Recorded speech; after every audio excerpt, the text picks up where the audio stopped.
যদি থাকে মনোবল হও তবে অগ্রসর পথ চলা শুরু করে দেখো তুমি সঠিক পথের দিশা পাবে তুমি। আলহামদুলিল্লাহি রাব্বিল আলামিন ওয়াসসালাতু ওয়াসসালামু আলা খাতামিন নবিয়্যিন আম্মা বা'দ ফাউযু বিল্লাহি মিনাশ শাইতানির রাজীম বিসমিল্লাহির রহমানির রহিম। আসসালাতু ওয়াসসালামু আলাইকা ইয়া রাসূলুল্লাহ ওয়া আলা আলিকা ওয়া আসহাবিকা ইয়া হাবিবাল্লাহ। আসসালাতু ওয়াসসালামু আলাইকা ইয়া নবিয়াল্লাহ ওয়া আলা আলিকা ওয়া আসহাবিকা ইয়া নূরাল্লাহ। মাদানী চ্যানেলের দর্শক শ্রোতাদের নতুন একটি এপিসোডে স্বাগতম জানাচ্ছি। অনুষ্ঠানের নাম হচ্ছে সফলতার মূল্য পরিশোধ করুন, এবং এটি বিগত টপিকেরই ধারাবাহিকতা। আমরা বলতে পারি যে বিগত টপিকের 2 নম্বর এপিসোড। সর্বশেষ এপিসোড ছিল ধনী হওয়ার মূল্য। সেটা কি পরিশোধ করতে হয়, ধনী হওয়ার পথে কি কি সমস্যা এবং কি কঠিন পরীক্ষা দিতে হয়, ধনী হওয়া বিষয়টি কেমন শরীয়ত মোতাবেক, ভালো ও খারাপ ধনীর মধ্যে কি পার্থক্য রয়েছে, কোন ভিত্তিতে পার্থক্য হতে পারি, আমরা আরও অনেক কিছু ডিসকাস করেছি। আজকে ইনশাল্লাহ আজ্জাওয়াজাল এই টপিককে সামনে আরও কন্টিনিউ করব। অনেকগুলো ইম্পর্টেন্ট কোশ্চেন আছে যা আমরা পেশ করব এবং এর উত্তর জেনে নিব। সর্বপ্রথম দুরূদ পাকের একটি ফজিলত শ্রবণ করব। প্রিয় নবী মদিনার তাজেদার সাল্লাল্লাহু তাআলা আলাইহি ওয়া আলিহি ওয়াসাল্লাম ইরশাদ করেছেন, যে ব্যক্তি আমার প্রতি একবার দুরূদ পাঠ করবে আল্লাহ পাক তার প্রতি 10টি রহমত প্রেরণ করেন। আল্লাহর একটি রহমতও যদি নসিব হয়ে যায় তবে আমাদের তরি পার হয়ে যাবে। একবার দুরূদ পাঠ করুন, 10টি রহমত হাসিল করুন। যাব এখন মুফতি সাহেবের দিকে। মুফতি সাহেব কেমন আছেন? আলহামদুলিল্লাহ, মাশাআল্লাহ। শেষ এপিসোডে আমরা যখন শুরু করেছি মনে হয়েছিল একটি এপিসোডে কভার হবে, কিন্তু টপিক খুব মজাদার এবং বড় এবং ভাইভার্সিটিও ছিল। কিছু প্রশ্ন তাই আজকের জন্য বাকি রেখেছিলাম। মুফতি সাহেব, শেষ এপিসোডের শেষে একটি প্রশ্ন করা হয়েছিল যে ভালো ও খারাপ ধনী কিভাবে হওয়া যায় এবং আমরা সেটার ডেফিনেশন কি করতে পারি, আলামত ইত্যাদি কি হতে পারে। এখন প্রকাশ্য যে সম্পদ তো সবারই উপার্জন করতে হবে এবং ধনী হওয়ার, বেশি উপার্জন করার আকাঙ্ক্ষা অনেকেরই মধ্যেই বিদ্যমান থাকে। তো এমন কিছু টিপস যদি পাওয়া যায়, যদি কেউ সত্যিই ধনী থাকে অথবা ধনী হতে চায়, তো তাকে এমন কি করা উচিত যাতে তাকে ভালো সম্পদশালী বলা যায়? আল্লাহর নিকট শরীয়ত অনুযায়ী এই সম্পর্কে কিছু ইরশাদ করুন। বিসমিল্লাহির রহমানির রহিম। সম্পদের ব্যাপারে আপনি সঠিক বলেছেন যে প্রায় সকল মানুষই সম্পদ উপার্জন করতে চায়। একটা বড় সংখ্যা আছে যারা অনেক বেশি সম্পদ অর্জন করতে চায় আর সম্পদশালী হতে চায়। সম্পদ উপার্জনের ক্ষেত্রে শরীয়ত যুক্তির দাবি হচ্ছে মানুষকে ভালো সম্পদশালী হতে হবে। এটা যেন না হয় সম্পদশালী হওয়ার পর আল্লাহর কাছে আল্লাহর অপছন্দের বান্দা হয়ে যায়, অথবা সম্পদশালী হওয়ার পর মানুষের চোখে অপছন্দের ব্যক্তি হয়ে যায়। সুতরাং এমন উপায় অবলম্বন করা উচিত যেন সে আল্লাহর দৃষ্টিতেও ভালো হিসেবে থাকে এবং মানুষের দৃষ্টিতেও সে ভালো হিসেবে থাকে। আচ্ছা, এর জন্য মূলনীতি হচ্ছে সেটাই, যে নীতিটি জীবনের প্রত্যেকটি বড় কাজের জন্য প্রযোজ্য হয়। যে এখানে কিছু পর্যায় থাকে। আপনি যখন কোনো উদ্দেশ্যে সফল হতে চান, আপনাকে প্রথমে উদ্দেশ্য অর্জনের জন্য নিয়ত করতে হবে। নিয়তের অর্থ হচ্ছে আপনার দৃঢ় সংকল্প, আপনার দৃঢ় ইচ্ছা যে আমি এই কাজটিই করব। তো সবার আগে একটা সংকল্প থাকে, একটা ইচ্ছা থাকে, তারপর সংকল্পের পরে একটা প্ল্যানিং থাকে, তার জন্য একটা পরিকল্পনা করে, একটা কর্মপদ্ধতি নির্ধারণ করে, তৃতীয় পর্যায়ে কর্মপদ্ধতি নির্দিষ্ট করেছে তা বাস্তবায়ন করে, তারপর বাস্তবায়ন করতে গিয়ে সে আরেকটা কাজ করে, নির্দিষ্ট সময় বিরতিতে সে তার কাজের বিশ্লেষণ করে। সে নিজেকে নিজে চেক করে যে আমি যে প্ল্যান করেছি, আমি যে নিয়ত করেছি সে মোতাবেক আমার কাজ হচ্ছে কি হচ্ছে না, যে উদ্দেশ্য আমি অর্জন করতে চাইছি সে উদ্দেশ্য অর্জিত হচ্ছে নাকি হচ্ছে না। এটা বলতে গেলে প্রায় এমন একটি কাজ যেটা সমগ্র জগতে কোনো বড় কাজ করার জন্য খুবই মৌলিক বিষয়। ব্যাপার হচ্ছে যে কোনো ব্যক্তি ভালো ধনী হতে চায়, তো নিশ্চয়ই ভালো ধনী হওয়ার কোনো ডেফিনেশন থাকবে। যে ডেফিনেশন থাকবে ওই ডেফিনেশনকে সামনে রেখে পরবর্তী কার্যক্রম সে শুরু করবে। আমরা ভালো এবং খারাপ ধনীর যে পার্থক্য বর্ণনা করেছি তাতে যে বিষয়গুলো ছিল একটি যথারীতি তালিকা বিদ্যমান রয়েছে। ভালো ধনী হচ্ছে যার উপার্জন করার পন্থা ভালো হবে, যার সম্পদ ব্যবহার করার পন্থা ভালো হবে। এটা হচ্ছে তার শরঈ দিক থেকে সম্পদের হক আদায় করা, এটা শরীয়ী দিক থেকে হয়ে গেল। আর যুক্তির দিক থেকে সম্পদ অর্জন করতে গিয়ে মূল্যবান বিষয় যেন কোরবানি না করে, তার স্বাস্থ্যকে যেন কোরবানি না করে, তার ফ্যামিলিকে যেন কোরবানি না করে, আরও অন্যান্য যে বিষয়গুলো আছে তা যেন কোরবানি না করে। ভালো সম্পদশালী হওয়ার যে সংজ্ঞা রয়েছে তা এই বর্ণিত বিষয়গুলোর মধ্যেই মোটামুটি হয়ে যায়। তো এখন যে ব্যক্তি সম্পদ অর্জন করছে বা যে ব্যক্তি সম্পদ অর্জন করতে চায়, সে নিজের মধ্যে এই দৃঢ় সংকল্প যেন করে যে আমি ওই রকম সম্পদ অর্জন করতে চাই না যে সম্পদ অর্জন করার কারণে আমি আল্লাহর দরবারে, আল্লাহর বারগাহে অপ্রিয় হয়ে না যায়, অপছন্দনীয় হয়ে না যায়, গজবের হকদার যেন হয়ে না যায়। আর আমি এমন সম্পদশালীও হতে চাই না যার কারণে মানুষ আমাকে ঘৃণা করবে। যখন সে তার সংকল্পকে দৃঢ় করে নেবে তখন তার কাজের বেশিরভাগ ক্ষেত্রে মূল ভিত্তি এটাই হয়ে যাবে। আর এটা হচ্ছে এমন একটি বিষয়, যদি আপনি দেখেন অনেক ক্ষেত্রে এমন হতে দেখা যায় যখন কোনো ব্যক্তি যখন কোনো পদে অধিষ্ঠিত হয় তখন তার কাছ থেকে শপথ নেওয়া হয়। আপনি হয়তো দেখে থাকবেন যখন কেউ কোনো দেশের প্রধানমন্ত্রী হয়, মন্ত্রী পদে অধিষ্ঠিত হয় অথবা কোনো কোর্টের জাজ হিসেবে নিয়োগ পায়, তো তখন সে যথারীতি একটি শপথনামা পাঠ করে। সঠিক। এই শপথনামাটা আসলে কি?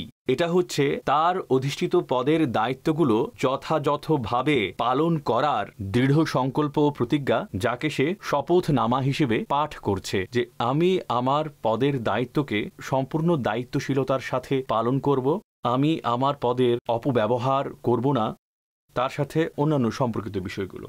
তো এখন যে ব্যক্তি যার কাছে কোনো পদ রয়েছে অথবা এমন ব্যক্তি যে একটি বড় পোস্টে আসীন রয়েছে, যদি সে শুরু থেকে এটাই ঠিক করে নেয় যে উদাহরণস্বরূপ আমার মাধ্যমে অনেক লোকের নিয়োগের কাজ সম্পন্ন হবে, তারা চাকরি পাবে, তারা জব পাবে, আমি কারো কোনো ভুল সুপারিশ গ্রহণ করব না, আমি ঘুষের ভিত্তিতে কাউকে চাকরি দেব না, আমি নিজের ক্ষেত্রেও যে কাজের জন্য আমাকে নিয়োগ দেওয়া হয়েছে তা আমি আমানতদারির সাথে আদায় করব, আর আমি কোনো কাজের জন্য ঘুষ নেব না। তো যখন সে শুরু থেকে নিজের মধ্যে এইভাবে নিজের মানসিকতা গঠন করে, তো সে মোতাবেক আমল করা তার জন্য সহজ হয়ে যায়।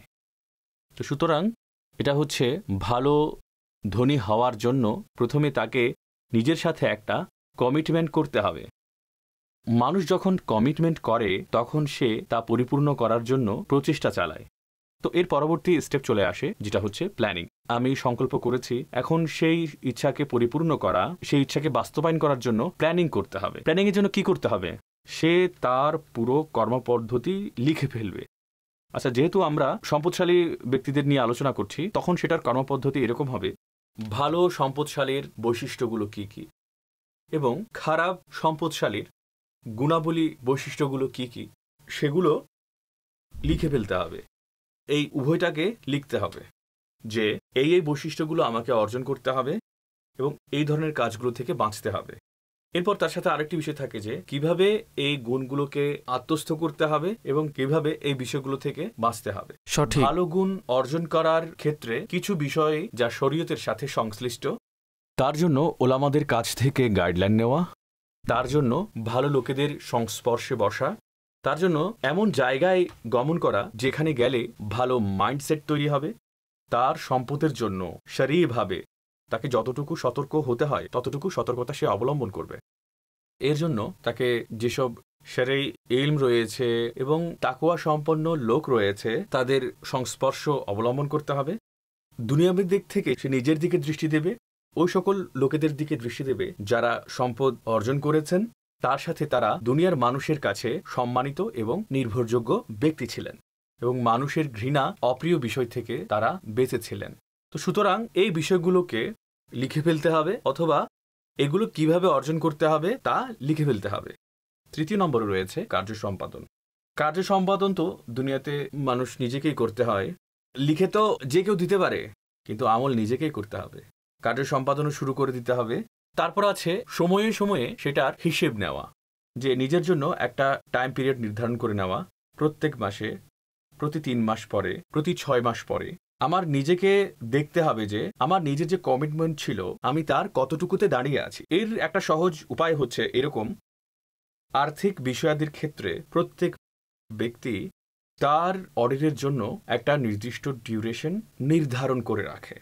মান্থলি সে চেক করে, যেমন মান্থলি নির্দিষ্ট সময় পর পর হিসাব কিতাব করে, কতটুকু উপার্জন করেছে, ব্যয় করেছে, আর কতটুকু লোকসান হয়েছে, এগুলো তাকে লিখতে হয়।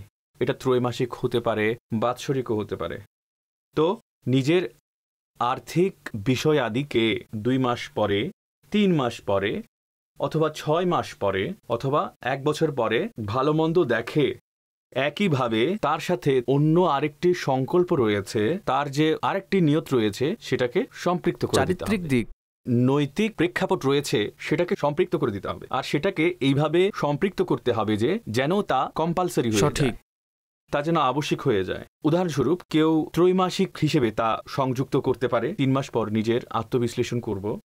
এটা ঠিক করতে হবে যে আমি যতক্ষণ পর্যন্ত নিজের নৈতিকতার বিশ্লেষণ করব না ততক্ষণ পর্যন্ত আমি আমার আর্থিক হিসাব করব না। আর্থিক হিসাব তো করতেই হবে, ঠিক আছে? তো আর্থিক হিসাব যখন করতেই হবে, নৈতিকতার বিষয়টি সে তার সাথে একটা কন্ডিশন হিসেবে সংযুক্ত করে রেখেছে, তো সে তার চারিত্রিক চেক অ্যান্ড ব্যালেন্স সেটাও সে করতে থাকবে। এইখানে 4টি বিষয় রয়েছে, যার 1 নম্বরে রয়েছে নিয়ত করা, সংকল্প করা, 2 নম্বরে রয়েছে সে মোতাবেক প্ল্যানিং করা, 3 নম্বরে তা কাজে পরিণত করা, আর 4 নম্বরে নিজের বিশ্লেষণ করতে থাকা। তো যে ব্যক্তি এই কর্মপন্থা অনুযায়ী আমল করবে, তো তার জন্য অনেক বেশি আশা করা যায় যে সে ভালো সম্পদশালী হবে, খারাপ সম্পদশালী হবে না। মাশাআল্লাহ, খুব চমৎকার। মুফতি সাহেব, আপনি অনেক পরিপূর্ণভাবে আলোচনা করেছেন এবং এটা মূলত বলা যায় আমাদের জন্য একটি নির্দেশনা। যা কিছু করতে চান, যদি অল্প ধনী হতে চান বা অধিক ধনী হতে চান, কেননা ভালো ও খারাপ 2 ক্যাটাগরিতেই সম্ভব হতে পারে। আপনি যাই করেন এই বিষয়গুলো মাথায় রাখুন, ইনশাল্লাহ আজ্জাবাজাল আপনার জন্য খুবই ফলদায়ক হবে। এই যে ক্ষেত্র, অনেকেরই হয়তো এই দিকে মনোযোগী হবেন যারা সম্পদ অর্জন করেছেন কিন্তু মানুষের চোখে ঘৃণার পাত্র হয়েছেন। এমনও উদাহরণ আপনার আশেপাশে দেখতে পাবেন। এমন কি জিনিস আছে, এমন কি বিষয় আছে যার কারণে মানুষ তাদের সাথে ঘৃণা করছে? যদি সেই দুষ্টুটি আমার মধ্যে থাকে, তবে আমার ব্যাপারে মানুষের সেই মতামত থাকবে। তো শরীয় অনুযায়ী, নিজের অনুযায়ী, উভয় ভিত্তিতে আমরা খুব চমৎকার বিষয় শোনার সৌভাগ্য হাসিল করেছি। মুফতি সাহেব, সাধারণত এমন কথা শুনি বা মানুষের পারসেপশন বলা যায় যে সম্পদশালী তো হয়েছে কিন্তু ধনীরা বর্তমানে খরচ করে না। বেশিরভাগ ধনীদের ব্যাপারে এইটি মানুষের একটি বিশুদ্ধ মত, যা তাদের থেকে শোনা যাচ্ছে। বলা হচ্ছে এই আসলাফদের মধ্যে এই ধরনের উদাহরণ রয়েছে যে সমস্ত ধন বিলিয়ে দিয়েছে, আল্লাহর রাস্তায় বিলিয়ে দিয়েছে, অথবা ধনী ছিল এবং কোনো দিনই পথ পেলেন, তখন জীবনে এমন পরিবর্তন নিয়ে আসলেন যে তার মধ্যে একেবারেই পরিবর্তন সাধন হয়ে গেল। কিন্তু এই ধরনের আরও দৃষ্টান্ত কিতাবে আসলাফদের ব্যাপারে তো রয়েছে, কিন্তু স্বাভাবিকভাবে মানুষ যখন নিজের যুগে এমন দৃষ্টান্তগুলো দেখবে তখন তারা আরও অনুপ্রাণিত বোধ করবে। তো আমি প্রথমে আপনাকে এটা জিজ্ঞেস করতে চাই যে আপনার অভিজ্ঞতার আলোকে বর্তমান সময়ে কি এমন স্মরণীয় ব্যক্তিত্ব, পার্সোনালিটি বিদ্যমান আছে যারা আল্লাহর পথে খরচ করার ব্যাপারে, দিনের মধ্যে খরচ করার ব্যাপারে, কিংবা যেখানে জায়েজ পদ্ধতি রয়েছে, এমন অসাধারণভাবে খরচ করার মতন মানুষ কি আছে? দেখুন, এই যে পারসেপশন রয়েছে যে আজকের যুগে মানুষ আল্লাহর রাস্তায় খরচ করে না অথবা কম করে, সম্পদশালীরা কম খরচ করে, তো এখানে আসলে এটা হয় আমাদের এখানে এই সম্পর্কে পুরো ডাটা থাকে না। আপনি যখন এভাবে বলা যায় যে কোনো বিষয়ে জেনারেল স্টেটমেন্ট দিতে যাবেন, যেমন আপনি বলতে পারেন অনেক বড় ভাস্ট লেভেলের স্টেটমেন্ট দিতে হবে, এর জন্য আপনার কাছে যতক্ষণ পর্যন্ত তার ডাটা না থাকবে ততক্ষণ পর্যন্ত আপনি এই ব্যাপারে কমেন্টস করবেন, এটা আপনার জন্য বড় মুশকিল হয়ে যায়। এটা দেখা যায় যে একজন ব্যক্তি কোনো শহরে থাকে, ওইখানকার লোকজন খরচ করে না, তখন সে বলবে যে সারা দুনিয়ায় ঠিক তাই। একজন ব্যক্তি এমন লোকের সাথে থাকে যে হচ্ছে নির্বিচারে খরচ করে, তার মনে হবে যে সারা দুনিয়ার লোকই দানশীল। তো এখানে মূল বিষয় হচ্ছে সীমিত অবজারভেশন।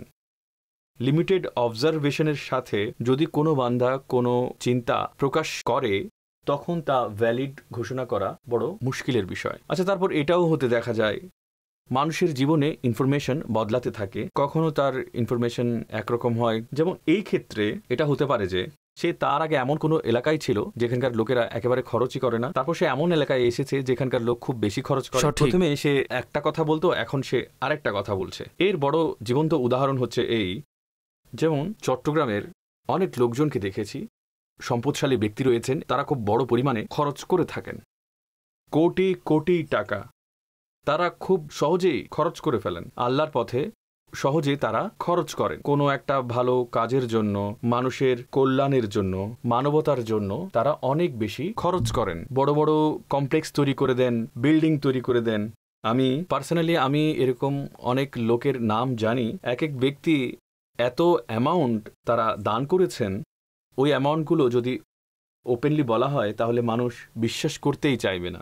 এত টাকা দান করেছে, 30 কোটি টাকা, 10-20 কোটি টাকা দান করে দিয়েছে। এই যে পুরো বিল্ডিং, এটা আমার তরফ থেকে।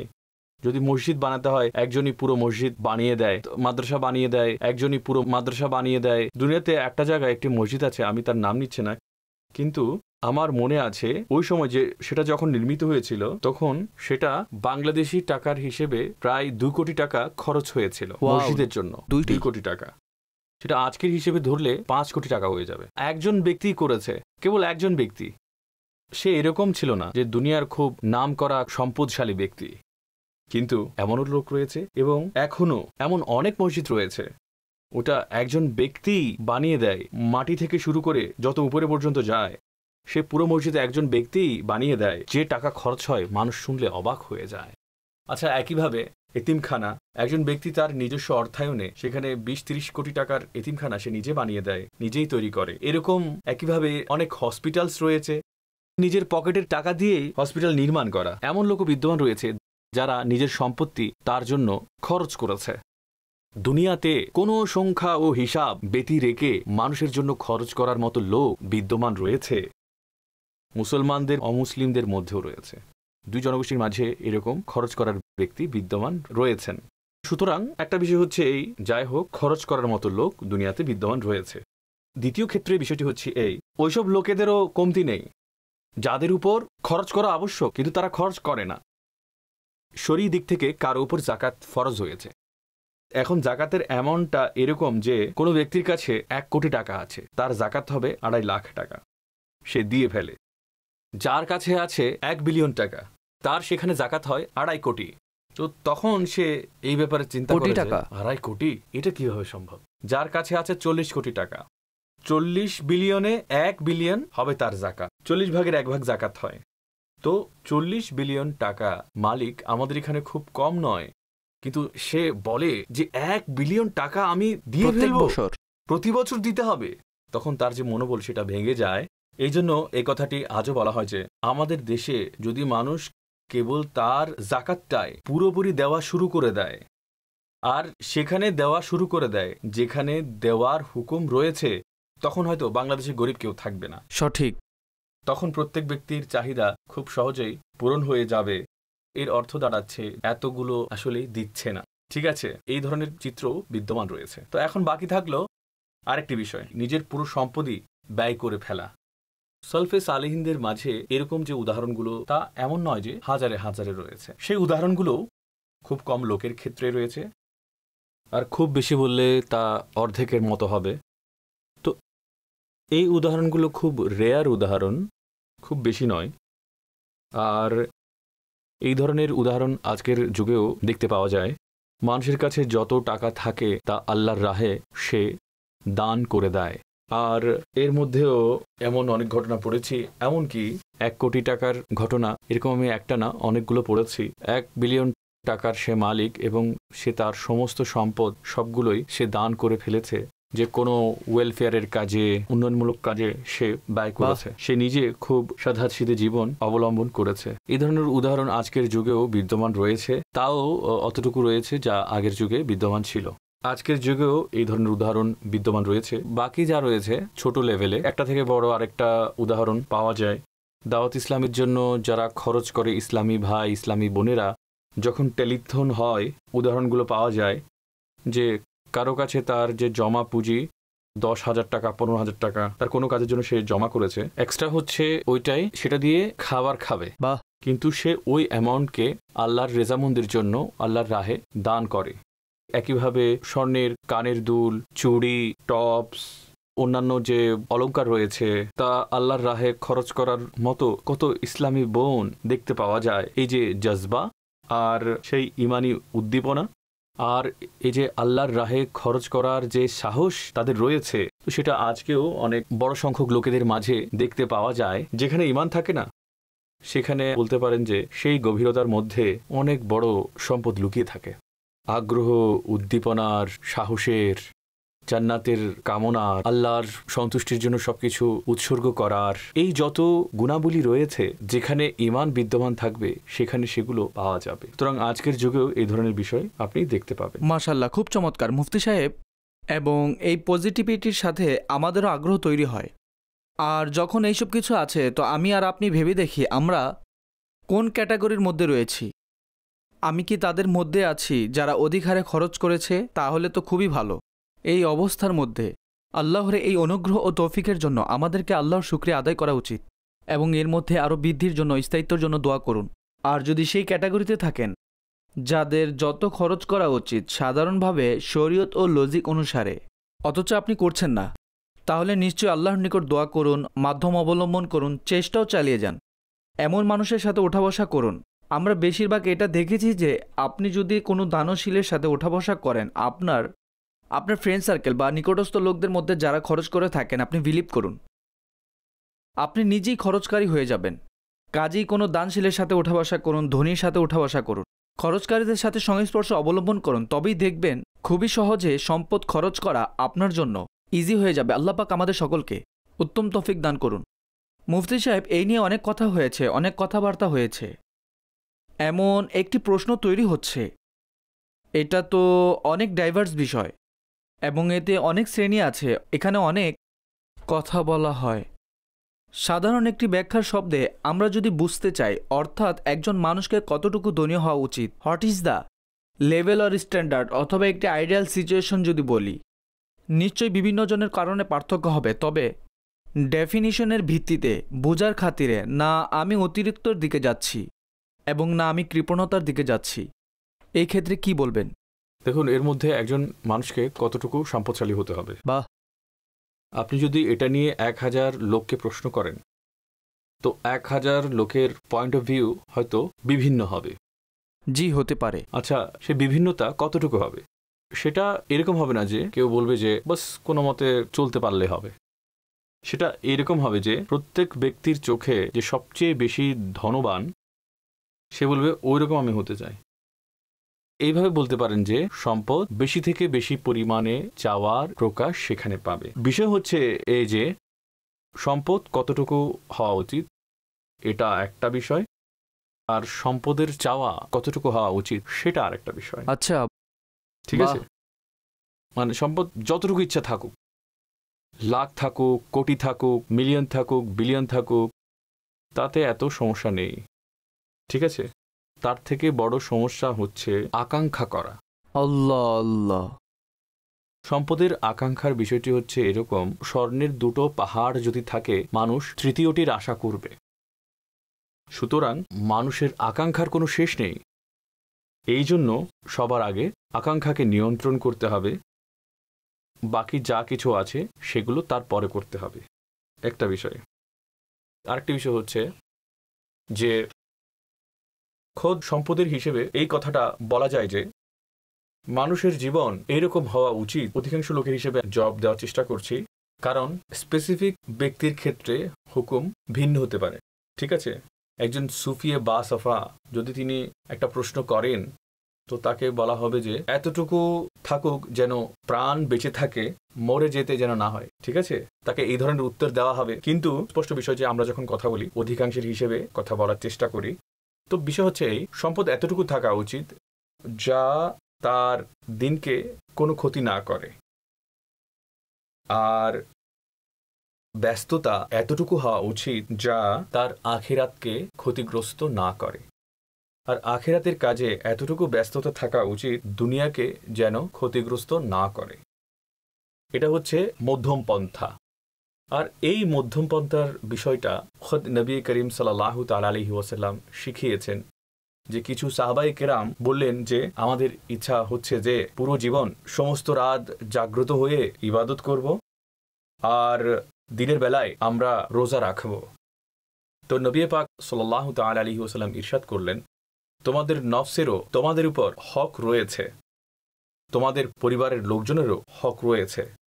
এর দ্বারা উদ্দেশ্য হচ্ছে এমন উপায় অবলম্বন করো যাতে তোমাদের নফসও কিছু আরাম পায়, ঘরের লোকজনের পুরো অধিকার পূর্ণ হয় আর তার সাথে ইবাদতও চলমান থাকে। তখন নবী পাক সাল্লাল্লাহু আলাইহি ওয়াসাল্লাম নিজের উদাহরণ পেশ করলেন, নফল রোজা আমি রাখি আবার ছেড়েও দেই, নফল রোজা রাখিও আবার ছেড়েও দিই, আর একইভাবে রাতে জেগে ইবাদতও করি এবং রাতে ঘুমাই।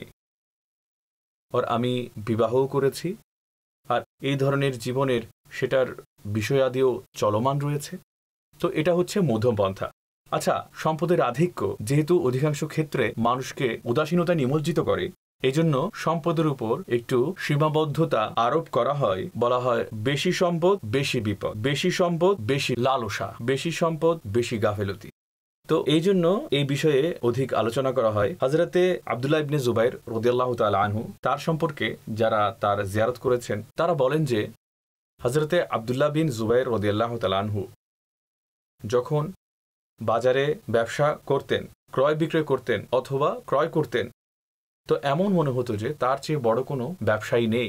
আচ্ছা, ব্যবসার এমন এক্সপার্টিস, এমন দক্ষতা। আর যখন তাকে নামাজ পড়তে দেখা যেত, যারা তাকে দেখে তো তারা বলতো ওনার চেয়ে বড় কোনো নামাজই হতে পারে না। বাহ, এমন খুশু খুজুর সহকারে তিনি নামাজ আদায় করতেন। তার ব্যাপারে রিওয়ায়েতের ভাষা এরকম যে এইভাবে নামাজে তিনি দাঁড়াতেন যেভাবে একটা গাছের ডাল মাটিতে গেঁথে দেওয়া হয়েছে, একদম নড়াচড়া করতেনই না। তিনি এত মনোযোগ সহকারে নামাজ পড়তেন। তো এটা হচ্ছে কি, আপনি যদি ইবাদতের দিকে আসেন, ইবাদতের সময়ে ইবাদত কামিল পর্যায়ের করুন। আর যখন আপনি উপার্জনের ক্ষেত্রে আসবেন, তখন সর্বশ্রেষ্ঠ উপায়ে উপার্জন করুন। এমন কোনো রিওয়ায়াত আজ পর্যন্ত আমার চোখে পড়েনি যাতে এই কথাটা লেখা আছে যখন কোনো ব্যক্তি ইসলাম কবুল করেছে তারপরে তার যে হালাল ব্যবসা রয়েছে তা সে পরিত্যাগ করেছে অথবা হালাল কারবার কমিয়ে দিয়েছে। হারাম তো তাকে ছাড়তে হবে, এটা তো আল্লাহ তাআলার হুকুম, শরীয়তের হুকুম। কিন্তু আপনি যদি সাহাবায়ে কেরামকে দেখেন, যে ব্যবসা তারা আগে থেকে করতেন সেটা পরেও তারা চালিয়ে গেছেন। সাইয়েদনা উসমান গনি রাদিয়াল্লাহু তাআলা আনহু, তিনি আগে ব্যবসায়ী ছিলেন, পরেও তিনি ব্যবসায়ী থেকেছেন। হযরতে আব্দুর রহমান বিন আউফ রাদিয়াল্লাহু তাআলা আনহু আগেও ব্যবসায়ী ছিলেন, পরেও ব্যবসায়ী থেকেছেন, বরঞ্চ পরে তার ব্যবসায় বৃদ্ধি হয়েছে, কমতি হয়নি। একইভাবে এই ধরনের অসংখ্য উদাহরণ আপনি পেয়ে যাবেন। তো এই বিষয় থেকে এটা প্রমাণিত হয় যে উপার্জনের মধ্যে এই ধরনের কোনো শর্ত নেই, যে এই ধরনের কোনো বিষয় নেই। মূল ভিত্তি হচ্ছে নিয়তের উপর, ব্যবহারের উপর। তো এখন কতটুকু উপার্জন করা উচিত? যতটুকু, অর্থাৎ যতটুকু আপনার ভালো নিয়ত রয়েছে। একজন ব্যক্তি তার ঘরের মধ্যে উদাহরণস্বরূপ তাকে সম্মানিত এবং বড় মনে করা হয়, তার পরিবারের বাকি সদস্যরা খুব গরিব। তো ওই ব্যক্তি এই জন্য উপার্জন করে যে তার পরিবারের যে দারিদ্রতার সমস্যা রয়েছে তা সে সমাধান করতে পারে। বিয়ে শাদির খরচাপাতি সে যেন ভালো করে করতে পারে। যার ঘরে শিক্ষার খরচ নিয়ে সমস্যা আছে, খাওয়ার খরচ নিয়ে সমস্যা আছে, সে যেন এগুলোর ব্যবস্থা করতে পারে। তো এই ধরনের যে উপার্জন করা, এটা কেবল নিছক উপার্জন করা নয়, বরং এটা হচ্ছে উচ্চ পর্যায়ের একটি ইবাদত। একজন ব্যক্তি এই জন্য উপার্জন করে যে যদি তার আয় বেশি হয়, বেশি করে মসজিদ বানাবে, বেশি করে মাদ্রাসা বানাবে, বেশি করে ওলামা তৈরি করবে, বেশি করে কিতাব বন্টন করবে, বেশি করে আল্লাহর রাহে খরচ করবে, বেশি করে এতিমদের লালন পালন করবে। তো এখন তার যত নিয়ত বাড়তে থাকবে, তার তত অর্থ উপার্জন করা ততটুকুই ভালো। সে পরবর্তীতে একইভাবে কাজ যদিও করে। আমি নিজের চোখে এমন লোককে দেখেছি, সে আমার বন্ধু, বড় ভালো বন্ধু। তো সে আমাকে প্রতি বছর বলে যে মুফতি সাহেব, এই বছর আমার ব্যবসায় এতটুকু বেড়ে গেছে। তো আমি বলি যে ভাই, কেন এত বেশিতে তুমি লেগে আছো? তো সে বলে যে এই জন্য এত বেশি উপার্জন করি, আমার যাকাত যেন বেশি হয়। আমি বেশি অ্যামাউন্ট সেটা ফরজ হিসেবে যদি আদায় করি, তাহলে আমি বেশি পরিমাণে সওয়াব পাবো। আল্লাহর রাহে ব্যয় করার যে ব্যাপার আছে আমি সেটাও করব। আলহামদুলিল্লাহ সে করেও। তো এমন লোকও বিদ্যমান রয়েছে দাওয়াত ইসলামীর আমাদের ইসলামী ভাই তিনি। তো এখন দেখুন যে উপার্জন করার ক্ষেত্রে এই বিষয়টি আর একটি বিষয় যেটা আমি বলতে চাই, মানুষ এক্ষেত্রে মধ্যম পন্থায় থাকে না। যে ব্যক্তির মাসিক খরচ হচ্ছে 70,000 টাকা, সে বলে যে 1 লাখ টাকা ইনকাম করা উচিত। তো যখন সে 1 লাখ টাকা ইনকাম করে ফেলতে পারে, সে তার খরচ 70 থেকে 1 লাখে নিয়ে যায়। তারপর বলে যে 40,000 এখনও কম আছে, 1,40,000 হওয়া উচিত। যখন সে পৌঁছে তখন বলে যে তার খরচও 1,40,000 নিয়ে যায়, তখন বলে যে 1,40,000 এখনও, সেটাও কম। তো এভাবে করলে প্রথমত সে কখনো সন্তুষ্ট হতে পারে না, দ্বিতীয়ত প্রতিযোগিতা কখনো শেষ হয় না। বরং এটা হওয়া দরকার ছিল যে মানুষকে তার জন্য প্রয়োজনীয় ভালো ব্যয়ের একটা হিসেব করা উচিত, যে অর্থাৎ আমার খরচা এই বছর এতটুকু হওয়া উচিত, এর পরের বছর দ্রব্যমূল্যের ঊর্ধ্বগতির এই বিষয়গুলো সামনে রেখে এতটুকুতে পৌঁছে যাওয়া উচিত, অমুক সময়ে অমুক জায়গা পর্যন্ত পৌঁছে যাওয়া উচিত। যদি লিভিং স্ট্যান্ডার্ড আমার তৈরি করতে হয়, তো এইবার আমার লিভিং স্ট্যান্ডার্ড এরকম হবে, এর পরের বছর এইরকম হবে। এই ধরনের যে প্ল্যানিং যাই সে করেছে সেটা করতে হবে। তারপর তার নিজের ইনকাম রয়েছে, তার ক্ষেত্রে সবসময় এই চেষ্টা রাখা উচিত, আইডিয়া যেটা আমি আজ পর্যন্ত পর্যবেক্ষণ করেছি, যা আমি চিন্তা করেছি, সেটা হচ্ছে আপনার আয় এর থেকে ডাবল। সঠিক। যখন মানুষ একেবারে সমপরিমাণে চলে, তখন জীবনে হওয়া না হওয়ার অনেকগুলো বিষয় আসে, তারপর মানুষ বিপদে পড়ে যায়। যদি তার উপার্জন ডাবল হয়, প্রয়োজন হচ্ছে 50,000, সে ইনকাম করে 1 লাখ টাকা, এর মধ্যে 50,000 তার সেভিংয়ে গেছে। এই যে 50,000 টাকা, সেটা তার তাওয়াক্কুলকে খুব বেশি মজবুত করবে। এটা তার জীবনের যে এক্সট্রা প্রয়োজন রয়েছে সেটা তাতে কাজে আসবে। তার জীবনে যদি কোনো সমস্যা হয়, সেটা সেখানে কাজে দেবে।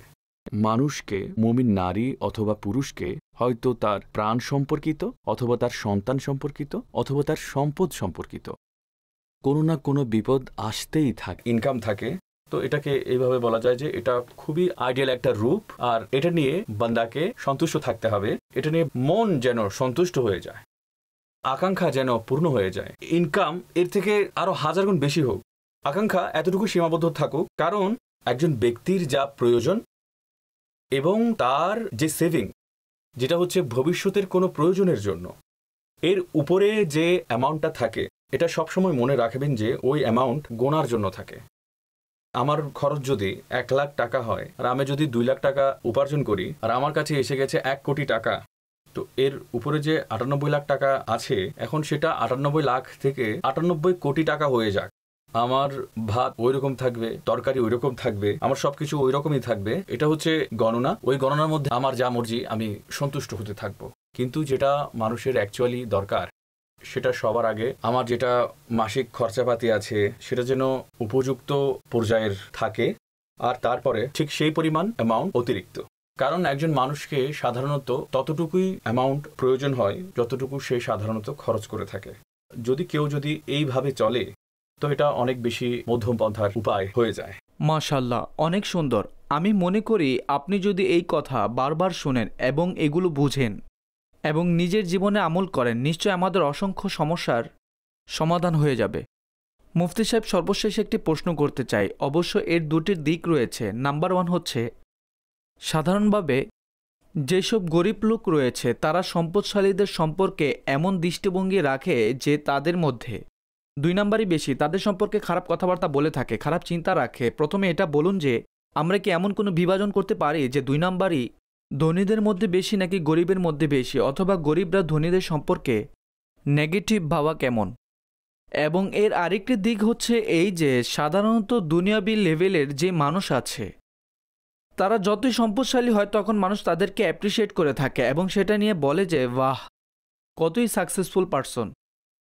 কিন্তু এই আচরণ ধর্মীয় লোকদের ক্ষেত্রে ভিন্ন হয়ে যায়। যদি কোনো ধর্মীয় ব্যক্তি এবং তিনি ধনী হন, তখন তো অনেক আশ্চর্য ধরনের কথাবার্তা বলে, অথবা আগে সম্পদশালী ছিল না, এখন হয়ে গেছে। তো তাদের সম্পর্কে যে কথা বলে থাকে নেগেটিভ, তো এই ক্ষেত্রটির সম্পর্কে কি বলবেন? দুটির উত্তর যদি দিতেন। মৌলিকভাবে এখানে 3টা প্রশ্ন হয়ে গেছে। একটা হচ্ছে গরিব লোক বলে যে ধনীদের মধ্যে খারাপ দিক বেশি থাকে। দ্বিতীয় বিষয় হচ্ছে গরিব লোকেরা ধনীদেরকে অপছন্দ করে।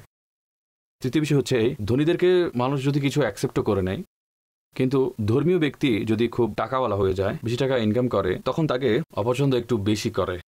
ঠিক আছে?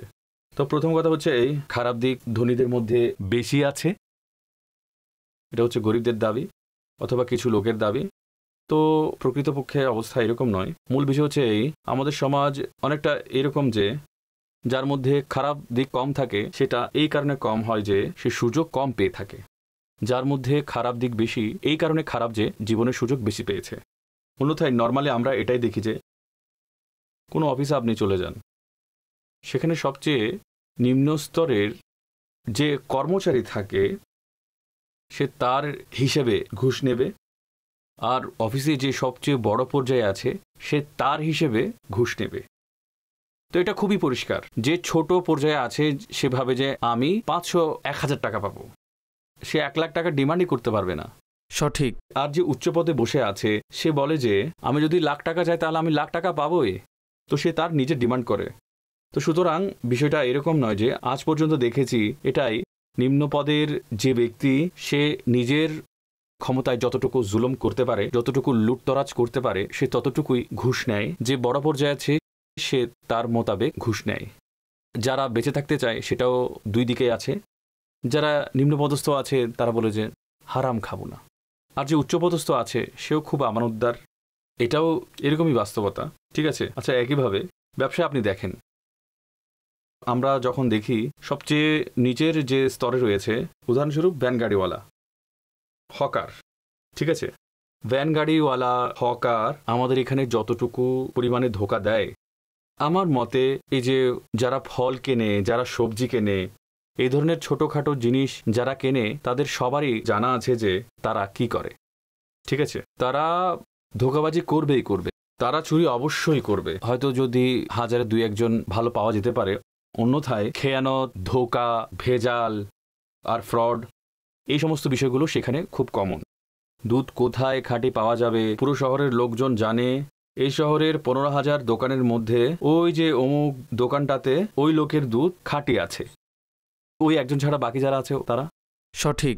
তো কি দুধ বিক্রেতা, কি ফল বিক্রেতা, কি সবজি বিক্রেতা, কি মরিচ মশলা বিক্রেতা, তো এখানে যতগুলো উদাহরণ রয়েছে এগুলো কি, এরা হচ্ছে অলমোস্ট সেই গরিব স্তরের লোকজনের মামলা। আর বড় স্তরে যারা আছেন, যারা ব্যবসা করেন অথবা কোনো বড় পর্যায়ের অফিসার অথবা কোনো পোস্টে আছেন, পদবিতে আছেন, তো তাদের যেসব কাহিনী সেগুলো আমাদের এখানে সবাই জানে, সেগুলো খবরের কাগজে ছাপানো হয়, ওরকম আইডিয়া সবারই আছে। আমরা এটা ভেরিফিকেশন করতে পারবো না। যাই হোক, যদি ধোঁয়া দেখা যায় তার পেছনে আগুনও থাকে। আর ওভারঅল আমাদের যে সোসাইটি আছে, আমাদের সোসাইটির ব্যাপারে আমাদের জানা আছে কি বিষয় হয়। সুতরাং দরিদ্র ধনীর যে পার্থক্য আছে, গরিবদের মাঝে খারাপ দিক বেশি নাকি ধনীদের মাঝে, অলমোস্ট উভয় ক্ষেত্রে দুইজনই সমান সমান যাচ্ছে। আচ্ছা, এটা একটা বিষয়। দ্বিতীয় বিষয় হচ্ছে গরিব ব্যক্তি ধনীদেরকে অপছন্দের দৃষ্টিতে তাকায়। এতে একটা বড় ফ্যাক্টর এটা থাকে যে ধনীদের ব্যাপারে কাহিনী খুব বেশি শোনা যায় যে এরা দুর্নীতি করেছে, এরা সঠিক, যে এরা আত্মসাৎ করেছে, এরা টাকা লুটপাট করেছে, মাল লুট করেছে, গরিবদেরকে হক দেয় নাই। এই ধরনের কাহিনী শুনে গরিবদের মনে এক ধরনের অপছন্দ হওয়ার অনুভূতি সৃষ্টি হয়। আরেকটি বিষয় হচ্ছে গরিব এবং ধনীদের মাঝে অনেক সময় বৈষম্য এতটুকু বেশি হয় যে যাকে বলে না এক ধরনের আগুন জ্বালিয়ে দেয়। গরিবের কাছে ওষুধ কেনার টাকা পর্যন্ত নেই, আর ধনী ব্যক্তি তার যে কুকুর পোষা প্রাণী আছে ওগুলোকে ভালো করে খাওয়াচ্ছে, দাওয়াচ্ছে, সেটা যে কোনো বস্তু হতে পারে। এত বেশি পার্থক্য থাকে যে এই কারণে বলা যায় যে ঘৃণা সৃষ্টি হয়। আরেকটি বিষয় হচ্ছে হিংসা। আমাদের এখানে হিংসা অনেক বেশি দেখা যায়। গরিব যে লোক সে পরিশ্রম তো করে না, যে ধনী ব্যক্তি বা যে ধনী হয়ে গেছে তাকে হিংসা করতে থাকে। তো হিংসার বিষয়টি আমাদের এখানে কম নয়। 4 নম্বর বিষয় হচ্ছে দুনিয়াতে তারা ঘুরে বেড়ায়, স্লোগান দেয় তারা কমিউনিজমের, যে ধনী ও গরিবের বৈষম্য, ভালো খারাপের পার্থক্য মুছে দাও। যে ব্যক্তি খুবই উচ্চ পর্যায়ের মেধাবী এবং যে ব্যক্তি অনেক নিচু পর্যায়ের, সেই দুইজনকে একেবারে সমান করে দাও। তারাও এই ধরনের কথা বলে সোশ্যালিজমের, কমিউনিজমের মানুষের মাঝে ঘৃণার সৃষ্টি করে। বরঞ্চ তাদের কাজই হচ্ছে মানুষের মাঝে ঘৃণা সৃষ্টি করা। তো গরিবদের মাঝে ঘৃণা সৃষ্টি করতে পারলেই তো তাদের কথা শোনার জন্য কিছু লোক পাবে। তো এখানে এই কারণটাও রয়েছে, অধিকাংশ ক্ষেত্রে এগুলোই কারণ। আচ্ছা, বাকি একটা বিষয় রয়ে গেল যে ধর্মীয় ব্যক্তি যদি ধনী হয়ে যায়, খুব একটা মজার বিষয়। যদি কোনো সাধারণ ব্যক্তি টাকা পয়সা ইনকাম করে তখন সেটা খুব বেশি নজরে পড়ে না, কিন্তু যখন কোনো দিনী ব্যক্তি টাকা পয়সা ইনকাম করে তখন সবার নজরে পড়ে। এখানে এটাও হতে দেখা যায় যে ভালো চোখেও অনেকে দেখে দিনদার ব্যক্তি মাশাআল্লাহ অনেক ভালো ইনকাম করছে, কিন্তু অধিকাংশ ক্ষেত্রে যেহেতু হালাল এবং হারামের পরোয়া করা হয় না, অর্থ উপার্জনের ক্ষেত্রে আমাদের সোসাইটিতে যেহেতু ঘুষ দিতে হয়, কিছু ভুল পন্থা অবলম্বন করতে হয়, অনেক অনৈতিক কাজ সংঘটিত হয়, ওভারঅল অর্থ উপার্জনের মাধ্যম আমাদের এখানে এরকমই, তো মানুষের কনসেপ্টও এরকম তৈরি হয়ে গেছে।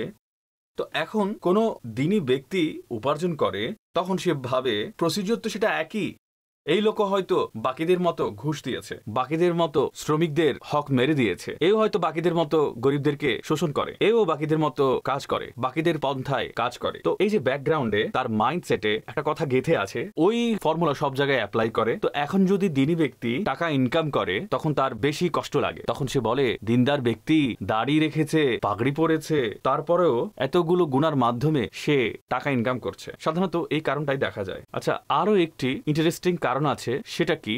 জ্ঞানের স্বল্পতা এবং মানসিক দীনতা। জ্ঞানের স্বল্পতা হচ্ছে এই, সাধারণ মানুষ এটাই ভেবে নিয়েছে যে যারা নেককার লোক, যারা সুফি লোক, যারা বুজুর্গ ব্যক্তি, এই লোকগুলো কেবল ফকিরই হয়। এরা পুরনো ছেঁড়া ফাটা কাপড় পরে চলাফেরা করবে, তার ঘর হবে টুটা ফাটা জরাজীর্ণ, তাদের কোনো ভালো গাড়ি থাকবে না। তো এদের মাথায় এই কনসেপ্টটা থাকে। মানুষ যে কোনো বিষয় যেভাবে শোনে তাদের মাথায় ওই জিনিসই একেবারে গেঁথে যায়। যেমন আপনি যদি কারো ব্যাপারে বলেন যে অমুক ব্যক্তি আল্লাহর ওলি, তখন সবার প্রথমে তাদের মাথায় আসবে আচ্ছা নিশ্চয়ই সে কারামতও দেখাতে পারে, কারণ মানুষ কারামতের শব্দ শুনেছে অলি শব্দের সাথে।